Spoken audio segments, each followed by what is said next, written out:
Halo Sobat Kapuas, selamat datang di Bincang Kapuas. Senang sekali saya Pak Iswandi selaku Kasubag Umum dan Tata Usaha BWS Kalimantan 1 Pontianak bisa menemani Sobat Kapuas dalam Bincang Kapuas. Kali ini kita akan ngobrol santai tapi berbobot soal dunia, soal mengelola media sosial.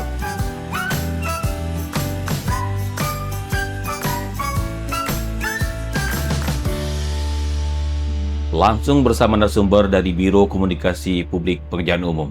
Sebelumnya, tentu kita salam dulu. Nah, kita berada di Kota Pontianak. BWS Kalimantan 1 Pontianak, perpanjangan tangan dari Sumber Daya Air Kementerian Pekerjaan Umum, yang menjadi ikon uniknya adalah WS Sungai Kapuas dengan panjang 1.143 kilo, yang merupakan tanggung jawab kewenangan dari BWS Kalimantan 1. Untuk itu, kita salam dengan sebuah pantun. Buah lakum di atas talak, buahnya jatuh menimpa batu. Izinkan kami menghaturkan salam. Assalamualaikum warahmatullahi wabarakatuh. Waalaikumsalam warahmatullahi wabarakatuh. Baik, Sobat Kapuas, biar makin kenal, kita mulai perkenalan ini. Sekali kita dari pekerjaan umum yang cantik-cantik telah datang berkunjung ke Balai Usaha Kalimantan 1 ini. Mungkin bisa kita kenalan dulu. Silakan Pak. Nama, posisi, dan sudah berapa lama pegang media sosial Kementerian PU? Silakan. Sebelumnya kita juga punya pantun, Pak. Silakan. Orang Pontianak harus pandai berpantun loh, Pak. Betul. Gitu, ya. Pergi berlayar ke seberang pulau. Cakep. Singgah sebentar melihat laut biru. Cakep. Terima kasih telah mengundang Biro Kopu. Cakep. BWS Kalimantan 1 mantap dan seru. Iya, luar biasa. Beri aku dulu. Ya, berikutnya kita harus balas di pantunnya. Orang Pontianak tidak boleh kalau tidak berpantun, Mbak. Kawat di rentang buat jemuran. Cakep. Ambil galah, tolong tegakkan. Cakep. Selamat datang kami ucapkan. Biro Kompu, kami yang mengundang. Cakep. Yeah. Baik, selanjutnya kalau sudah terjun di dunia medsos tentunya kita belum perkenalkan diri ya, Mbak? Ya, betul. Silakan perkenalkan diri dulu. Ya, nama saya Happy, Pranata Humas di Biro Kompu, khususnya di bagian pengelolaan publikasi pada tim produksi konten media sosial. Saya sudah kurang lebih 1 tahun di bagian media sosial sih, Pak. Lanjut, silakan. Perkenalkan, nama saya Hanifah, biasa dipanggil Aceng juga bisa. Saya saat ini masih CPNS, Pak, sebagai pengamanan masyarakat ahli pertama juga di bagian pengelolaan publikasi. Kalau boleh bertanya, ini yang pertama atau sudah beberapa kali ke Kota Pontianak? Pertama sih, Pak. Pertama ya? Iya. Bagaimana, Mbak, menurut Mbak di Kota Pontianak ini? Seperti apa kira-kiranya? Di sini banyak destinasi wisata juga banyak, terus juga makanannya juga enak-enak di sini, Pak. Oh gitu? Iya. Kulinernya ya? Kulinernya tentu saja. Banyak sekali. Jadi kalau sini kalau belum pernah makan asam pedas gitu kan, kemudian ngopi di Aming, kemudian sudah ke Tugu Katusiwa? Sudah, Pak. Sudah. Nah, itu merupakan destinasi kita di Kota Pontianak. Iya. yang tentu kalau ke sini harus ke sana. Dan jangan lupa minum air Kapuas. Nah, kalau minum air Kapuas pasti akan kembali lagi. Tentu iya. Itu ikon kita yang ada selama ini. Baik, berikutnya ada hal yang mungkin perlu kita tanyakan. Beliau ini adalah ikonnya Biro Kompu Kementerian PU. Tentu kita perlu belajar banyak nih. BWS Kalimantan 1 itu kan. Kita punya Kompu juga di sini, ada Humas tentu. Hal-hal terkait dengan pengelolaan media sosial, kami perlu belajar banyak dari Biro Kompu Kementerian PU. Nah, kalau boleh jujur, awal mengurus medsos ini karena fashion atau karena ditunjuk pimpinan, Mbak? Ya, silakan. Siapa yang mau jawab nih? Kalau pas awal itu sebenarnya atas kebutuhan organisasi ya, Pak, penugasan dari pimpinan. Lalu selanjutnya lama-lama juga menarik ternyata kita bisa meningkatkan kreativitas kita, juga mencurahkan ide-ide kreatif. Jadi passion juga jadinya. Oh gitu ya. Kalau menurut Mbak gimana, Mbak, kira-kira? Kalau saya memang awalnya karena saya baru ya Pak, Iya. orientasi itu dikenalkan dengan beberapa bagian dan tim, dan terus akhirnya ternyata ditunjuk ke tim produksi publikasi di bagian pengelolaan publikasi, dan saya seiring jalannya waktu ngerasa enjoy juga sih Pak di situ. Oh gitu ya. Walaupun karena kehilangan serunya, mungkin karena tanggung jawab juga besar ya. Jadi harus betul-betul mendalami terkait dengan komunikasi publik ini tentunya gitu kan. Karena ini penting. Ada hal yang harus kita sampaikan kepada masyarakat luas gitu kan. Iya, betul. Baik, berikutnya mungkin Mbak, dalam ngurus medsos ini, tentu kementerian itu lebih seru atau lebih deg-degan deh gitu. Karena kan ini kita membangun infrastruktur yang lebih skala besar gitu kan, dananya cukup besar gitu kan. Ini kira-kira apa yang perlu kita branding di medsos ini kira-kira? Iya. Kalau dibilang seru, ya seru banget Pak. Karena kan kalau konten-konten itu kita harus berpikir secara kreatif dan kita harus menampilkan ide-ide segar. Setiap hari konten tuh pasti kan akan berubah-berubah Betul, terus. Tapi deg-degannya juga karena kita kementerian teknis Pak, jangan betul. sampai data yang kita sampaikan tuh salah. Iya, betul Jadi sekali. bagaimana data teknis itu bisa kita convert ke komunikasi ke masyarakat. Betul, betul. Bisa datanya tuh lebih simpel dan ringan dan bisa diterima dengan baik oleh masyarakat. Iya. Seperti itu. Apalagi sekarang kan kita harus mendukung, ya kan? Cita dari Presiden Betul. Republik kita ya, Bapak Prabowo, kemudian khususnya kami di SDA juga ditekankan swasembada pangan gitu kan. Iya. Jadi harus saling dukung-mendukung untuk hal ini. Tentu kita harus betul-betul bisa menyampaikan ke masyarakat Betul. ya apa aja yang telah kita perbuat untuk mendukung swasembada pangan itu sendiri tentunya. Betul. Baik, sekarang kita akan masuk ke aktivitas sehari-hari di balik layar, Mbak ya, tentunya kan sebagai ikonnya Kementerian PUPR di komunikasi publik tentunya. Nah,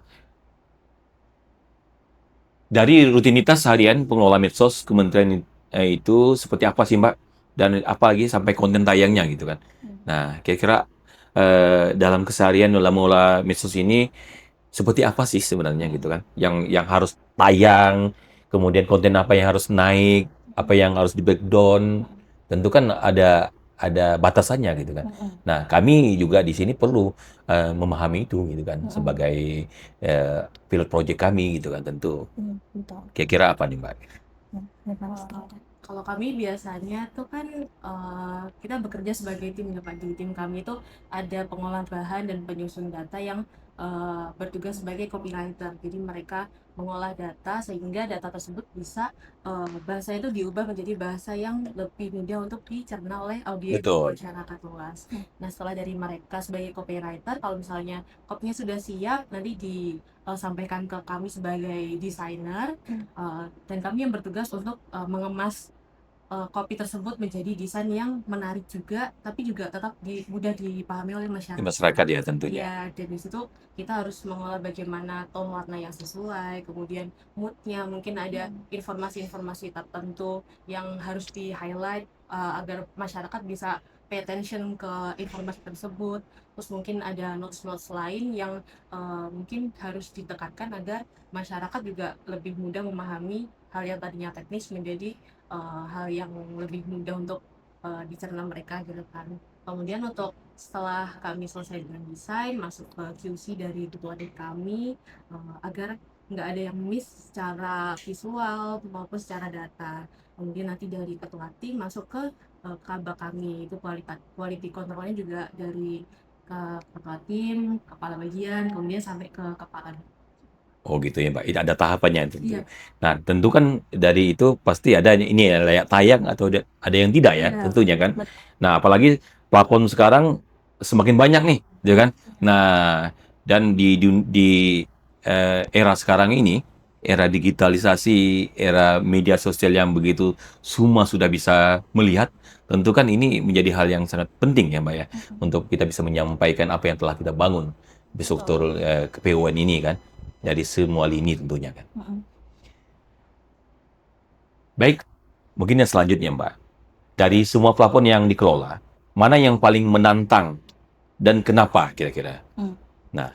Kalau menurut saya Pak, Iya. saat ini itu yang paling menantang itu mungkin Instagram dan TikTok ya Pak. Iya, Sekarang sedang hype penggemarnya itu. banyak gitu ya. Penggemarnya banyak, Gen Z juga. betul. Audiensnya juga sangat kritis Pak. Jadi Wih, memang betul.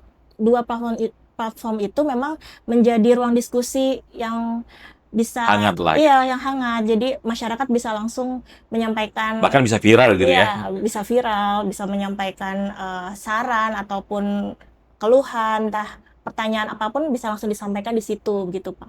Dan kita juga harus membuat bagaimana konten yang kita sampaikan itu bisa relate dengan masyarakat juga Pak. Gitu. Dan bisa Betul. juga mengedukasi masyarakat juga. Seperti itu Pak. Jadi memang dua platform itu ya Iya, yang sedang sedang hype ya. hype. Tapi kalau terkait dengan Facebook dan sebagainya itu, Thread juga mungkin kan sekarang sudah mulai Iya. ambil bagian juga ya Ada dari juga. media sosial kita kan. Betul Pak. Memang karakteristik tiap platform itu memang beda-beda. Beda-beda. Pak. Iya. Sesuai dengan target audiensnya juga. Betul. Jadi kita juga kemas dengan cara yang berbeda juga antara tiap platform itu memang perlakuannya beda. Tuh. Oke, baik Mbak. Kalau kita ngomongin konten tentunya, pasti proses kreativitasnya menarik nih, kira-kira kan.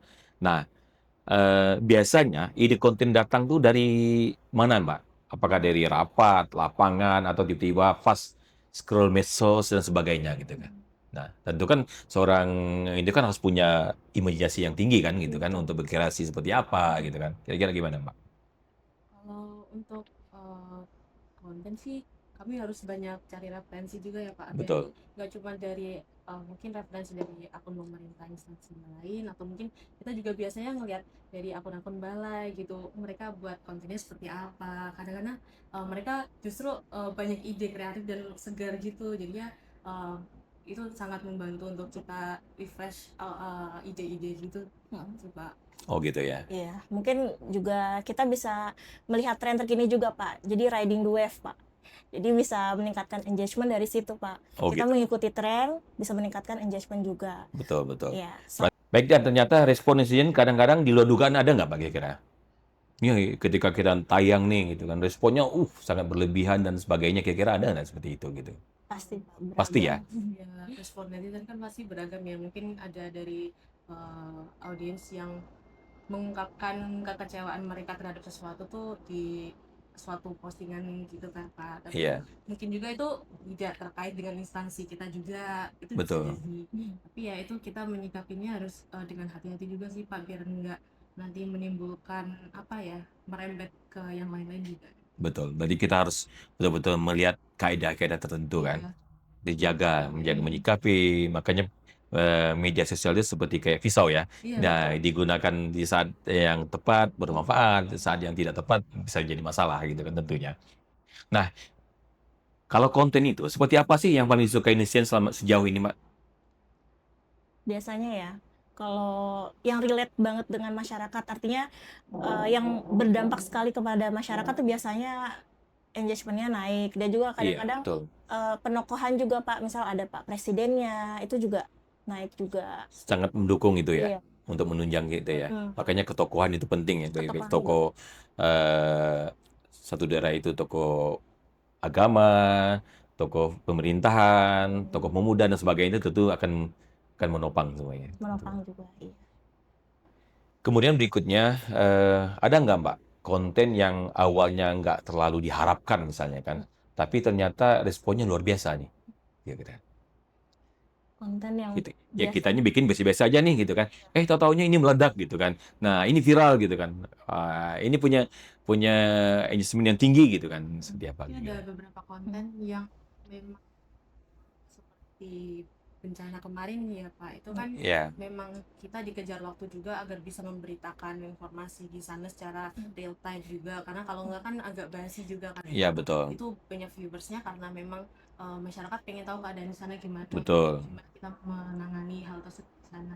Dan tentu itu kan pasti karena infrastruktur itu kan. Iya. Nah, jadi infrastruktur kan kita harus bagaimana bergerak cepat gitu kan. Betul, Pak. Untuk menangani itu gitu kan. Tentu ini perlu tadinya dianggap biasa saja, ini akan harus menjadi ledakan tertentu gitu kan. Betul. Tapi di balik konten yang tayang pasti ada tantangannya juga ya Mbak. Kira-kira menurut Mbak seperti apa tantangannya ini? Kalau Tantangan sih biasanya banyak ya Pak, dari segi mungkin cara kita untuk mengemas suatu hal yang berat mungkin menjadi lebih ringan, Iya, atau betul. bisa gimana sih Informasinya ya. ya, Secara atau teknis kita sih. ya kita atau membuat gimana audiens tuh bisa tertarik dengan video kita selama 3 detik pertama dia menonton video itu, kan kita harus membuat hook yang mungkin fresh, atau mungkin yang nggak disangka sama audiens juga gitu. Itu sih harus berpikir kerasnya di situ. Iya, betul, betul. Oke, kita lanjut ya, Pak. Terkait dengan komentar nih, Pak, para netizen tentunya ada yang bikin ketawa atau malah yang bikin kita mikir keras dan sebagainya. Nah, dan tentu tidak semuanya komentar selalu positif. Gimana cara kita menyikapi komentar negatif ataupun kritik dari masyarakat itu, Mbak, kira-kira? Untuk menanggapi komentar tersebut kita harus bijaksana. Yang pertama, nggak boleh defensif gitu Pak, terkait apa yang mereka sampaikan di kolom komentar. Kemudian juga kalau misalnya memang terjadi permasalahan, kita juga harus memberikan solusi. Jadi nggak hanya kita menanggapi kesan mereka, kita harus memberikan solusi ke depannya seperti apa. Iya, tentu kan kita harus mendengarkan juga masukan-masukan dari mereka kan.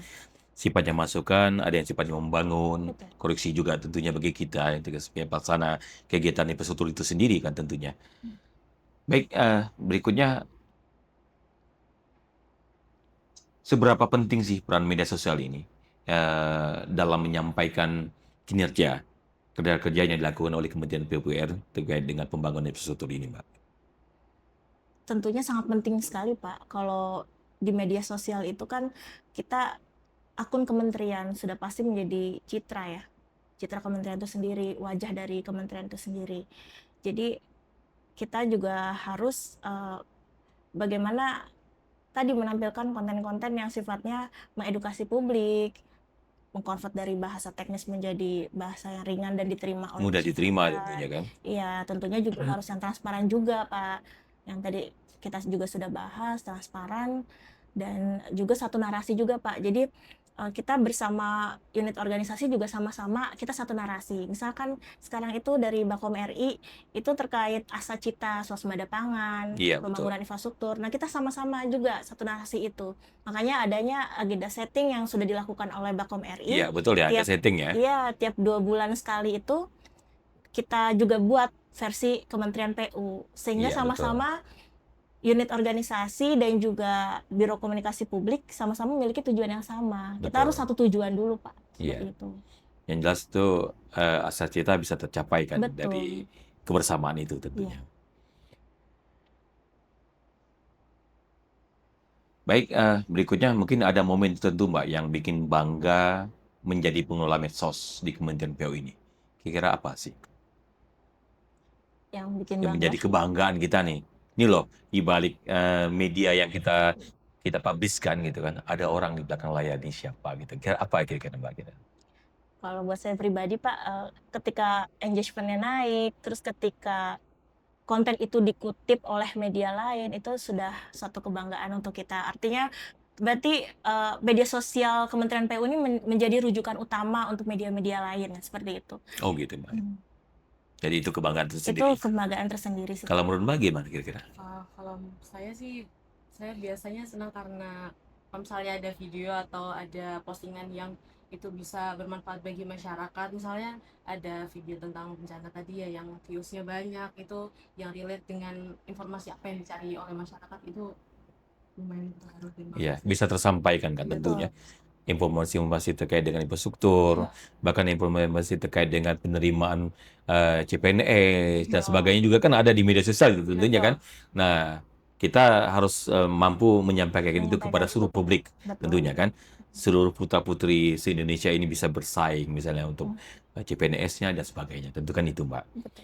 Nah, mungkin satu kata terakhir untuk menggambarkan kerja sebagai pengelola media sosial di Kementerian PU, Mbak. Apa kira-kira? Kreatif. Kreatif. Kalau Mbak? Mungkin bertanggung jawab. Bertanggung jawab. Iya, dua-duanya sama-sama pentingnya. Sama penting. Betul. Baik, Sobat Kapuas, inilah bincang-bincang kita yang telah memberikan warna pada kesempatan ini tentunya. Dengan rekan-rekan kita yang berada di Kementerian PU, di belakang layar keberhasilan media sosial tentunya. ada mbak-mbak yang cantik ini, Serikandi kita. Nah, yang harus kedepannya terus berkembang tentunya, Mbak. Nah, dengan situasi kondisi sekarang ini, media sosial merupakan wajah ya, muka dari Kementerian PU sendiri untuk bagaimana menyampaikan informasi kepada masyarakat. Dan Sobat Kapuas, tentu podcast ini adalah podcast BWS Kalimantan 1 Pontianak tentunya. Mudah-mudahan kedepannya akan ada lagi, ya kan, baik itu dari pejabat kita dari kementerian, kita akan ajak duduk bersama, ya kan, memikirkan bagaimana kedepannya Sungai Kapuas ini yang panjangnya 1.143 kilo, ya kan, yang tentu menjadi tanggung jawab kita semua, ya Mbak ya, tentunya. Mungkin ke depan juga dari media sosial bisa disampaikan bahwa sungai terpanjang adalah Sungai Kapuas gitu kan, perlu penanganan terkait dengan banjir, perkutan tebing dan sebagainya, tentu kan. Nah, yang menjadi kewenangan kita. Sungai Kapuas airnya bersih, tempat orang memancing ikan. Cukup sekian dan terima kasih. Kalau salah, tolong dimaafkan. Pak Taufik menjahit kopiah dijahit dengan kain bulu yang utuh. Wabillahi taufiq wal hidayah. Wassalamualaikum warahmatullahi wabarakatuh.